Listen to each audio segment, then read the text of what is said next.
Nuria, right now, one of the greatest political purges are taking place in Pakistan right now.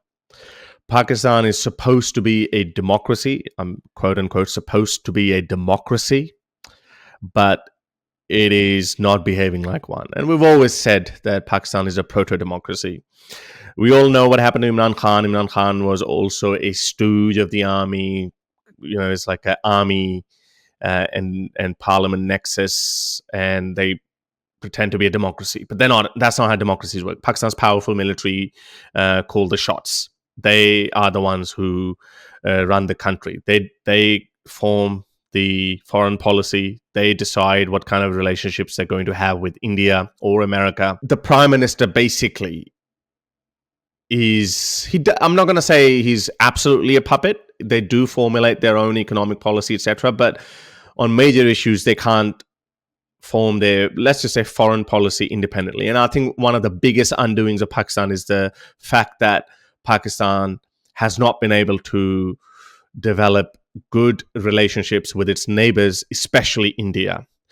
Pakistan military's existence depends on this confrontational stance with India, that, hey, India can't be trusted, and India is out there. They have never accepted Pakistan's existence, and they're going to invade us, and they're going to disintegrate Pakistan. Therefore, you need us, i.e. the Pakistan military. That has been the standard narrative for 77 or 76 years of Pakistan's existence as we know it. But now we know Imran Khan is the most popular leader in Pakistan, and even his followers are in direct confrontational path with the Pakistani military. And we saw this footage. And if you want to know more about it, do check out my mini biography that I did on Imran Khan a week ago. So Imran Khan was forced out of his government under a parliamentarian process of no confidence motion. And he was kicked out initially. Now, this is interesting. Imran Khan accused the United States government of directing Pakistan military to oust him through this no confidence motion. So Imran Khan heavily benefited from this anti-American, anti-West sentiment in Pakistan. And he said, America is doing this. America ousted me in cahoots with the Pakistani military and the current political parties, Nawaz Sharif's party, PMLN, and late Benazir Bhutto's party, Pakistan People's Party. So he blamed them. There's been an assassination attempt on him. Imran Khan says the military was behind it. However, the military says that it wasn't the military. It was some lone religious nut job who wasn't happy with Imran Khan's constant signaling of Islam, even though he doesn't behave like a Muslim himself. We don't know what happened, but let's just go with that. But since then, the military has been cracking down on Imran Khan's political party. 2 weeks ago, they arrested him. And Imran Khan's loyal supporters came out in huge numbers and they attacked military installations. The military headquarters in Rawalpindi, Corps Commander House in Lahore. They burnt some places down. But that gave a perfect excuse to the Pakistani military that, aha, you guys are terrorists. As a result, they arrested nearly 10,000 Pakistan Tehreek-e-Insaf Imran Khan's party's political workers, and also they've been arresting former parliamentarians, Shireen Mazari, Shah Mahmood Qureshi, Fawad Chaudhry, Asad Umar, so many, literally hundreds. Top leadership has been arrested. And they come out and they say, no, we're not leaving Imran Khan. They go to jail again. They come out, they say, no, we're not really leaving Imran Khan. They go to jail again. But obviously and the military knows that they're going to break at some point.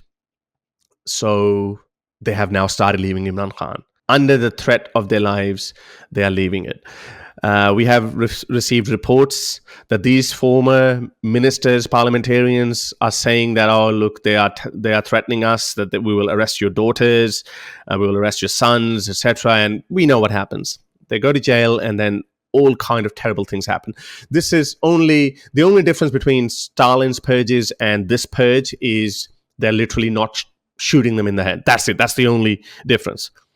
So Dr. Shireen Mazari has just said that, okay, I'm leaving. Fayazul Jahan said leaving. And there's so many others who have left Imran Khan because they are being intimidated and they're being forced that, okay, this is what we're going to do if you don't leave him. So he's being left alone. Now, let me the reason why people like me can't feel sorry for Imran Khan, although this is an absolute shame that something like this can happen in 2023 and the whole world is watching. So 2 weeks ago, when they started arresting after they released Imran Khan in the wake of all these attacks on military installations, this came out of the US State Department. We continue to monitor the situation in Pakistan closely, and as the U.S. has said before, we don't have a position on one candidate or one political party versus another. What our interest is a safe and secure, prosperous Pakistan, and we call for the respect of democratic principles and the rule of law around the world. But on some of these areas, such as press freedom, human rights, things of that nature, we have consistently raised these issues with our counterparts, not just in Pakistan, but in other countries where we have a perspective to offer on that. The government of Pakistan also shutting down social media platforms like Twitter, Facebook, Instagram, and others, and there are some strict restrictions on Pakistani media channels, like what to show and what not. When State Department officials engage with the Pakistani authorities, is this subject as a part of discussion, media freedom? Well, this is something that the Secretary has emphasized pretty clearly before. He has been clear that access to information and diverse ideas make for a more prosperous and democratic societies. And access to internet connection, for example, it connects the public to information they need to advocate for themselves, to communicate with one another, to make informed decisions, to hold government officials accountable, and to exercise their freedom of expression. But there's one more video I want to play to you, because in the past, Imran Khan has always cussed out and criticized the West, in particular America, that, hey, you meddle in other countries' internal affairs. Well, look what Imran Khan is now begging the West to do on his behalf. This is one of the leaked conversations of Imran Khan with US Congresswoman Maxine Moore Waters. Probably one of the most critical times in our history. We have one of the most bizarre situations going on in this country. There was not the one assassination attempt. I received 3 bullets in my leg, which were meant for the top body. You see, my government was removed by the ex-army chief, because the military establishment is very powerful here. So he conspired with the people who are in power right now. And, a lot of the army is powerful, the secret agencies, so they're toppled by government. It was the best economic performance of a government in the last 17 years. So now the situation is, why is my life in danger? Because what has happened is that the military establishment, along with the current lot who are in power right now. But the second thing what is done, and which is why really, Maxine, it would be very helpful, a statement, and if you could verify what I'm saying by yourself. We have the worst crackdown in our history. No democratic party has ever had such violation of the fundamental rights. What we want is from you, simply find out by yourself, but this will be, you can find out that what is going on is unprecedented. So we would appreciate here, because it makes a lot of, it goes a long way when someone like you, Maxine, when you give a statement, and all we want is the rule of law, the Constitution. I just want a statement highlighting what is happening, and that would really help us. When Maxine, someone like you, speaks out, it makes a lot of waves in our country. Thank you. So he's now begging the same America that he has criticized in the past, that, hey, you meddle in other countries' internal affairs. Now he's asking them to, hey, help us out, issue a statement in our support, which is, again, in our worldview, this is fine. As the United States being the leader of the free world, they should always issue a statement when human rights are being violated, when democratic principles are not being followed. This is our original position. So we say that this is how it should happen. But people like Imran Khan, and again, he lied there. He said, oh, it's never happened. It's unprecedented. No, it's not. It has always happened. It's happened to Pakistan's People's Party. And mind you, Zulfikar Ali Bhutto was hanged by a military dictator. Nawaz Sharif was ousted by a military dictator. Nawaz Sharif was jailed. His political party members were jailed, tortured for many years, such as Rana Sanaullah, etc. So this has happened, but people like Imran Khan sat back and they never said anything. And whenever the United States said, "Hey, what's going on in your country?" he said, "Oh, look, they are. This proves that these guys are American stooges because the United States is speaking for the human rights of these people, Nawaz Sharif's and Zardari's parties, etc." But now he's begging the same people. This is a reason why it's very difficult to empathize with Imran Khan. As I said, even though we have always said the Pakistani military has always done it, but that's the condition. This is why it's so difficult now. And his followers are even worse. Now they're again shaming Malala for not issuing a statement in their support. The same Malala that they have wasted no opportunity to cuss her out, call her a US stooge, Israeli stooge, blah, blah, blah, every other insult that they can throw at a person to damage their credibility. They've done it. And now they're begging the same people to help us out. Again, our official position is this should not happen. But the reason why we're not going to cry over it, because Imran Khan has done it himself. Maybe not himself, but he has kept quiet when it happened to his political opponents. And guess what? The other political parties to whom that had happened before at the hands of the military, now they are becoming silent spectators, and they're saying, well, your supporters did attack military installations. It's very similar to what Trump did in January when he said march towards the Capitol building, and when they turned up there and obviously it turned ugly. This is exactly what Imran Khan did, or his parliamentarians did. They said march to the army's headquarters, march to Army Corps Commander House in Lahore, and when they got there, it got out of hand. They barged in. We played you those videos before. So how do you see this, Nuria? As Democrats, as people who believe in democracy and free speech, obviously this is wrong according to our worldview. But how do you feel about Imran Khan for doing this 180-degree turn? This is exactly what Voltaire. This is why Voltaire said that I don't like what you say, but I would defend your right to say it. Yeah, exactly. So that's how it works, Mr. Imran Khan. You don't only remember your human rights when your human rights are being abused. You should speak up when other people's human rights are being abused as well. But he never did it. This is why it's so difficult for me to empathize with him, even though when I'm seeing these press conferences of people like Shireen Mazari and other people who come out and it's clearly you've tortured them or you have threatened them.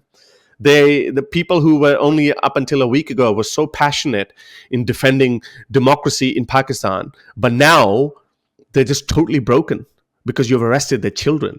You have taken them to these cold jail cells and you have kept them awake all night by playing loud music, etc. So Nuria, how do you see this? Are we doing anything wrong here? I am speaking up, but I'm not speaking up with the same passion that I would have spoken up had Imran Khan also stood with these principles. Yeah, it's a weird one because I feel like this is one of Imran Khan's, let's say, last-ditch attempts. The fact that he's going to an American congresswoman or American lawmaker to get a statement. Obviously, a lot of people have push this narrative on social media that he's gone begging to the states. Some people have added the word, I beg you for a statement, which really, to be honest, even his last statement to the public seemed like he was a lot more, what's the word? He's a lot more kind of defeated and subdued. Yeah, than he even sounded in that clip to the US Congresswoman. But I do think, again, it really shines a light on the way he has been and conducted himself in politics, especially while he was in power. Having the audacity to say that America was part of a conspiracy to oust him, and then to, in a last-ditch attempt, almost reach out to that very same country and say, please recognize what's happening here, because now you know that you need them, because at the end of the day, they need to be concerned where rule of law is not being upheld. And, the constitution is not being upheld, and it's basically Pakistan is before our eyes turning into pretty much a fascist state.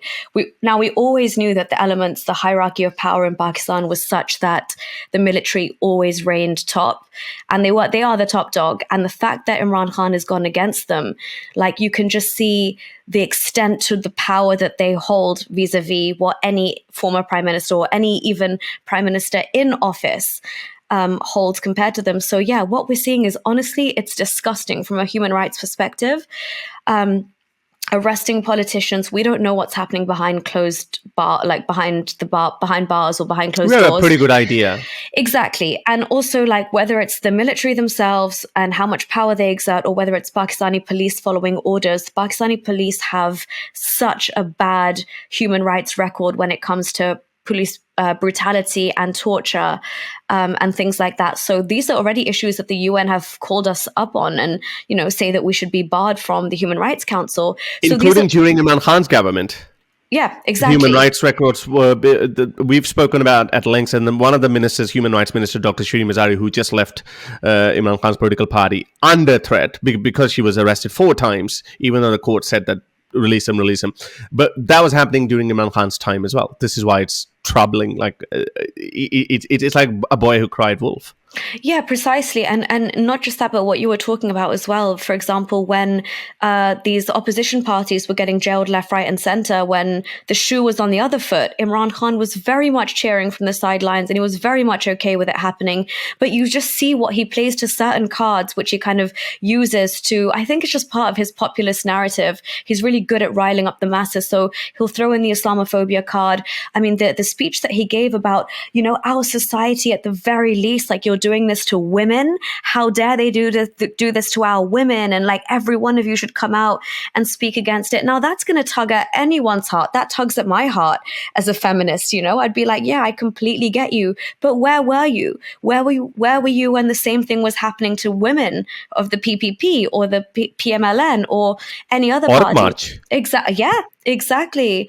Where were you when that woman got raped on the highway or motorway? Sorry, by like gang raped when she had her children with her, and in that, just to set the record straight, he did condemn it, but that's the time when that statement came out that men are not robots. Exactly. So there's one thing with condemning it, but he's pandering to the narrative that most Pakistanis held about why was she driving alone? Why was she out at that time at night? Where was her husband? Why did she have to stop for whatever she stopped for?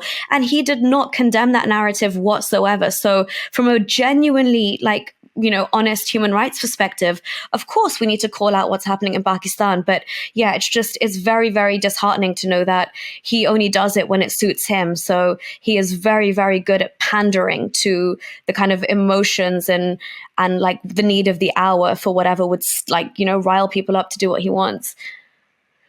Basically only when it's hurting him. Yeah. And that's the reason why people like you and I, who were both massive supporters of Imran Khan, let's just be fair, for a very long, I was a youth here since 1996. I was 13 years old until 2020. That's when I just said, whoa, I cannot defend this guy anymore. Just a little example. We sent 20 emails to Dr. Shiri Mazari, who was then Human Rights Minister of Pakistan. I sent 20 emails detailing this is what's happened to Hindu girls in Sindh, although it was not her political party was not in power in that province. But do something. But you're in the federal government, do something. Didn't do anything. Also, similar things happened to a lesser extent in Punjab as well to Christian girls. Nothing. So if you're going to say, well, this is how the society works, we can't really do much, well, then it means you were benefiting from this position of power. But if you can't do anything, then, well, sorry, now we can say the same thing. Well, this is how Pakistan works, When they don't like you, they beat you up. Sorry. So that's the reason why it's so difficult. And Imran Khan, I think, just released a statement or tweet a couple of days ago, maybe yesterday. He said that where are the human rights organizations of Pakistan? Well, we do agree, we do acknowledge, I'm sure all of them acknowledge that what's happening to you is wrong. But the reason why we can't feel anything for you is because you also benefited from it. Yeah, and I mean, I think it also is a case of like the chickens coming home to roost, because like this is very much exactly what you were saying. Like they would always throw things like, this is our society and this is how society here works, and we've got to take a different approach, and it can't be as progressive or secular or democratic, you know. But what's happening now is like, sure, if you want to play that narrative, then you are going to have to kind of be consistent to some extent. But again, this is the problem with Pakistan. Like, for example, even Shireen Mazari as the human rights minister, like we covered it back in the day in Sunday Scoop, right? But when she's advocating for like the public hangings or public executions of people, it kind of it makes it a bit hard to take people like her seriously. But when I see that, you know, the way she's being arrested and manhandled and things like that now, obviously riles up my emotions and I want to speak out against it. So for sure, I think obviously two rights don't make a wrong, and we should call a spade whenever it is happening. But just 2 points on Pakistan as well, because I don't think I'll get to talk about it separately. And I've not really been tweeting about it, and I'm not following it so much. So it's a very superficial kind of understanding of what's happening. But I think this could be a very, very pivotal moment in, like, you know, the history of Pakistan and how the tides are turning, because Imran Khan has never been so popular before as he is now. And I mean, with even just what's happening and the way that these political leaders at some of the higher levels are kind of defecting from the PTI, and they're scrambling for power, and they're being threatened or provoked or blackmailed, whatever, behind the scenes. All of that is going on. So rule of law has completely disintegrated in Pakistan. And it's basically a battle of, you know, the military versus the general public, I guess, and the people who think that they are standing for democracy, which to be fair, according to the rule of law, that, you know, Imran Khan he is right to reach out to America to say that the rule of law is not being respected.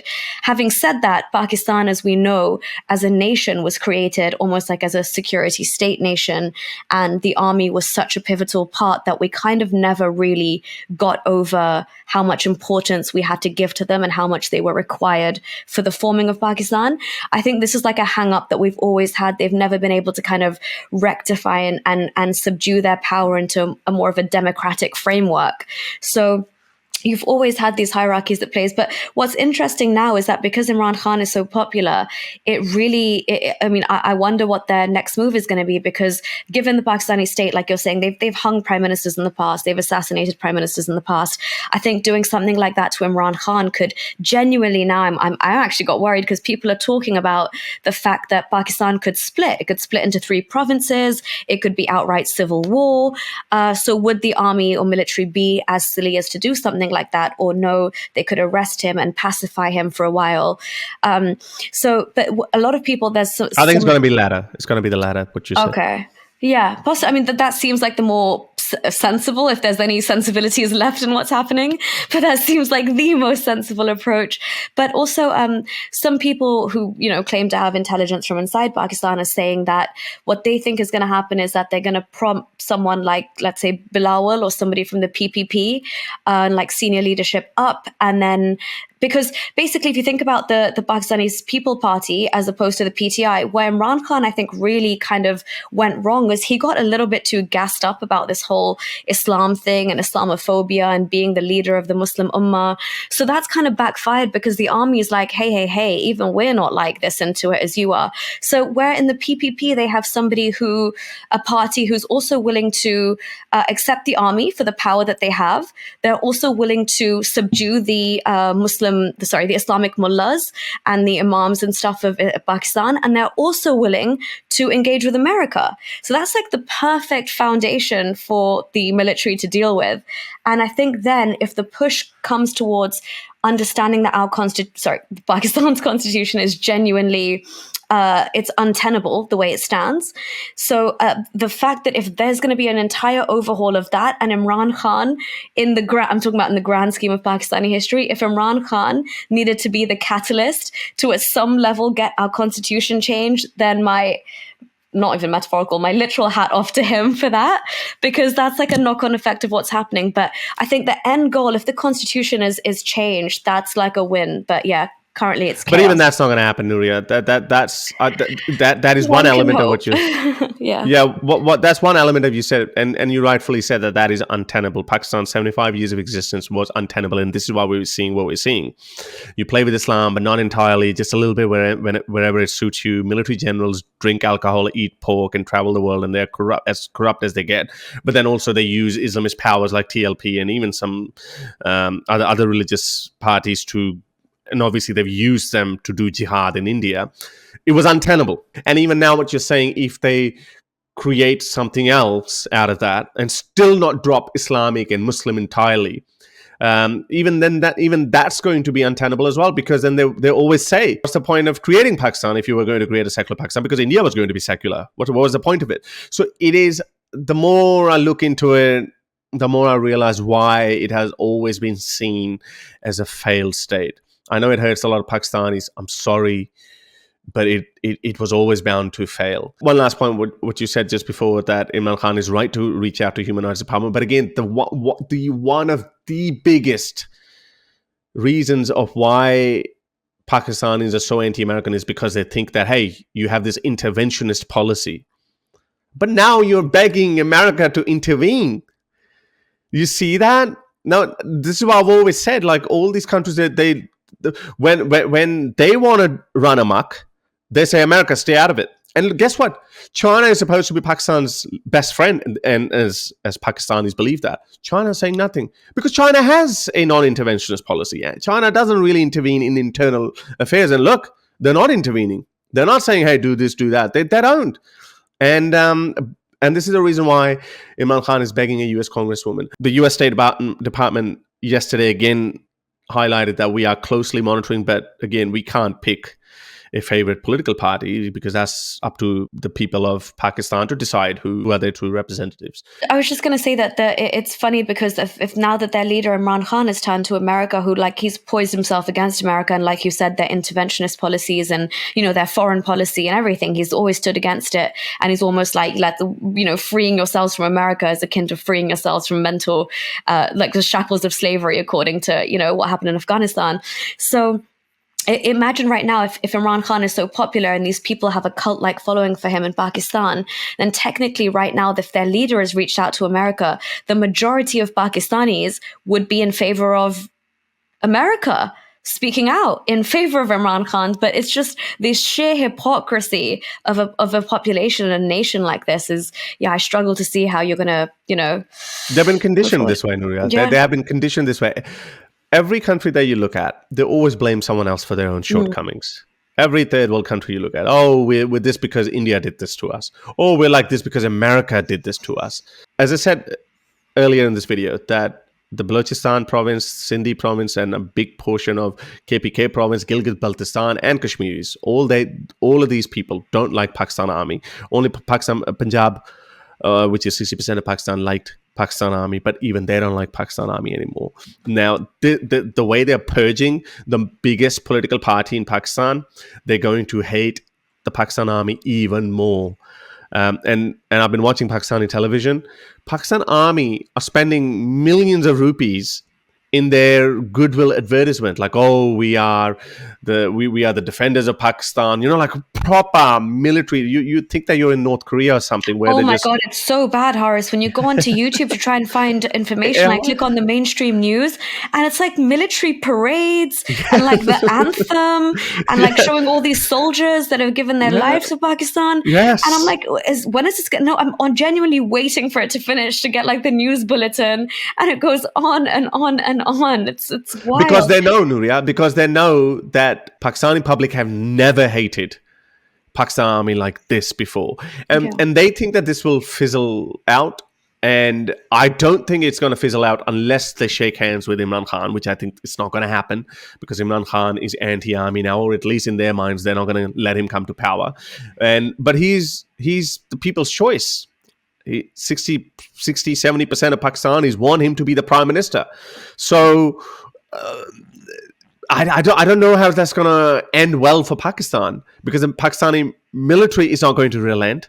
Imran Khan is not going to relent. As you said, if they kill him now, that's game over. He'll be a martyr, yeah. If they subdue him, because he is 72 years old.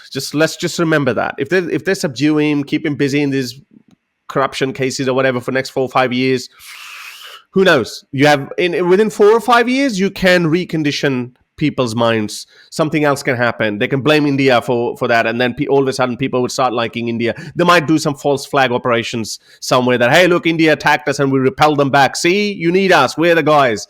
So a lot can happen.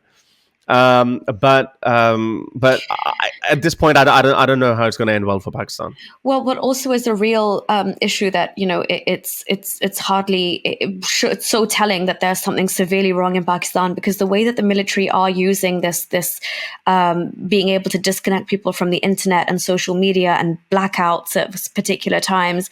I mean, it genuinely, like, I also do worry for Imran Khan's life when he puts out tweets like, they've disconnected my last way to contact the world or to tweet or to do whatever, and my house has been barricaded and this is happening. It seems like it's very, it's like imminent that something is about to happen to him from the language and the rhetoric that he's using. But also, at the same time, just to follow up on your point, the last thing I heard him say today was he's going to try and form a committee tomorrow. And that committee, basically, the military, he's gone now completely tete-a-tete with the military. And he's like, okay, I will step away from politics. I will be done with this whole shebang, this whole game. If in this, I'll get a committee tomorrow. And then you, as the military establishment, can just confirm 2 points to me. Prove it to me that Pakistan as a country as a whole would be better off without Imran Khan, number one. And number two, prove to me the purpose and benefits of holding elections in October. And I think this is his final now last-ditch attempt, because America's not really bothered. They're like, yes, we're watching the situation. They're just, they're being less interventionist than Imran Khan thinks they are. But they can't intervene in the elections anyway. They can't. Exactly. They can only issue a statement that, hey, look, we're concerned about the human rights abuses. That's all they can do, and that's all they've always done in the past. Yeah. But Pakistan has always overplayed their part.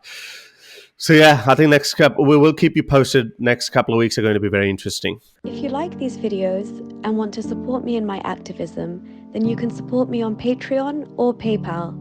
Stay free, everyone.